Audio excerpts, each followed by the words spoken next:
Welcome back, everybody. This is Barry and Eric again from Moss Pawn & Gun. Got another gun gripe for you today. And, we've been considering what this week's gun gripe would be. I know we were a little bit late this week, and we apologize for that. We've been very busy at the shop. We do appreciate all of the phone calls, emails we get. I mean, we do read them.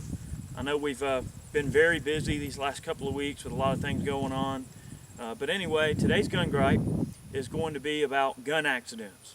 Okay, and we thought hard about this as to, why we wanted to choose this as this week's gun gripe. Reason being, because we've had a couple of accidents actually occur. One that involved Barry, and then Chad's uncle actually just shot himself through the leg the other day. Had his gun fall out of the truck there and bounce off the ground, and had a damn black Talon 9mm go right through his leg. So we want to push home the whole safety thing, and we're going to talk about a few of these instances in detail, and hopefully you'll glean a little knowledge. And when it comes down to it, you just really have to be careful around guns. I mean, they are inanimate objects, but they can hurt you if you're not careful. Well, a gun is like a power tool. If you don't know how to use it, or it malfunctions or something like that, or a child gets a hold of it, they can become injured and so on and so forth. Now, what we're going to talk about today is actually gun mishaps. Things that may be caused by a defective firearm, it may be caused by operator headspace, it may be caused by a number of things, but it's operator headspace or mishaps or whatever you want to call it. Now, we've had several people at the pawn shop come in and pawn something like a Mac 11. We don't test fire the guns normally when they pawn them, only when we sell them. So one was pawned, the guy didn't come back and pick it up, I test fired it. The gun fired fully automatic on me because he had gone in there and ground off the secondary sear on the hammer. People think they can do that and make it fire full auto. Well, it will sometimes, and sometimes it won't. And then other times it'll fire out of battery if you're not careful. But what you get a runaway gun. A fella came in the other day, was firing a Mac 11 that he had bought from a pawn shop, and he was shooting it. The gun went full auto, and he tried to grab it. He put one 9mm through his thumb, and one went through the back of his hand and came out the end of his thumb. Now, he's got a lawsuit against this pawn shop, but I was telling him, I said, sir, when you buy a used gun, it's sold as is, and if somebody wants us to test for our gun, we will. Now, we were going to come out today and run a course with this Liberty Calico 9mm. We were going to run our little 9mm course with it. So I took it home last night, and I was going to test fire it. I loaded the gun up. I put 100 rounds in it. When I went to shoot the gun, it fired 2 times, and then it burp fired on me. It fired 3 rounds, full auto. Stop. I put the safety on, removed the magazine from the gun, and when you pull the bolt handle back on this gun, it automatically disengages the safety. There's a loaded round in the chamber. My hand is nowhere near the gun. When I pulled the handle back about halfway, the safety disengaged and the round exploded in my face. And we're going to get some close-ups of this, but my head is peppered with brass, all in my forehead. If I had not been wearing my glasses, I probably would have been blinded. But this is another case. We've taken this gun apart, and we've seen that somebody has been monkeying around with the sear in this gun. This is something you always have to be careful of. Always test fire a gun. And like I said, if a customer wants a gun from the pawn shop, we'll test fire it for them before they leave the shop with it. That's right, and right now you should be seeing some close-ups of this piece of brass here. I mean, this thing just came apart like crazy. So, this counts as an accident, but at the same time, I mean, part of being a responsible gun owner is knowing the status of your guns at all time. If for whatever reason you are not sure the gun that you bought is safe to shoot, always take it to a competent gunsmith first and have them inspect it, clean it, whatever the case may be, test fire it, and that way you know exactly what's going on. I mean, we have years of experience with guns, so this is kind of routine stuff for us, but it's one of those things. You play with fire long enough, you're going to get burned. I mean, an accident is bound to occur at some point if you're around guns enough. But of course, like we said in the Everybody's a Safety video, right. If you follow proper protocol and just follow a set of rules, like Barry did. He cleared the magazine from the gun, kept his finger off the trigger, cleared the gun, followed protocol, but Another good example was my little brother. I don't know if you guys saw the video, 44 Magnum versus Face. I put that video up more or less as kind of a joke, just to mess with my little brother. But, however, we did determine later on, we sent the gun back to Thompson Center, and that particular gun did have a defect and had a worn out part that caused the hammer not to cock back and stay there. So when he did not have his finger on the trigger when that gun went off. He cocked the hammer and it didn't stay back, and it slammed and the gun went off in his hand. Before he could get a firm grip on it, the gun discharged and flew out of his hand and hit him in the chest. It was not. Right. So those kind of things can happen, people, and you know, we have to be careful with that sort of thing. I know I've had a few little mishaps with guns over the years, and luckily I was never hurt and nobody else ever got hurt because I did follow proper safety protocol. And we do see that there are mishaps that involve the manufacture of guns and the maintenance of guns.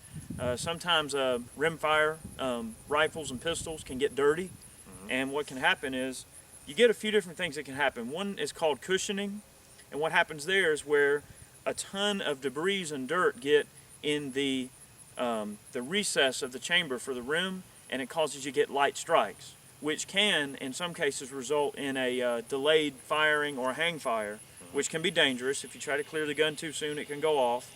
Two, the firing pins on rimfires can get really gunky and dirty. And of course, if that firing pin decides to stick forward, then you might get you about a 3 or 4 round burp out of a rimfire. And of course, that can be very dangerous if the gun happens to detonate out of battery. Right. So those are things to remember. Keep your guns clean. You know, make sure you're following proper protocol, and you know, you can prevent those kind of accidents from occurring. One more thing I need to talk about this. If this had been a squib load, the bullet would be right here, and you probably wouldn't be able to chamber another round. Being as this gun went off half open, the bullet from this projectile is right here inside the barrel, and you can chamber another round in there without knowing anything is wrong. And if you pull the trigger again, you're going to be in big trouble. Now, here we go again. Anytime you have a problem with your gun, stop. Analyze the situation. We're going to take this gun apart and look at it piece by piece in a few minutes, but you always need to stop shooting. That's right. And examine that barrel. Always be sure there's no projectile in that barrel.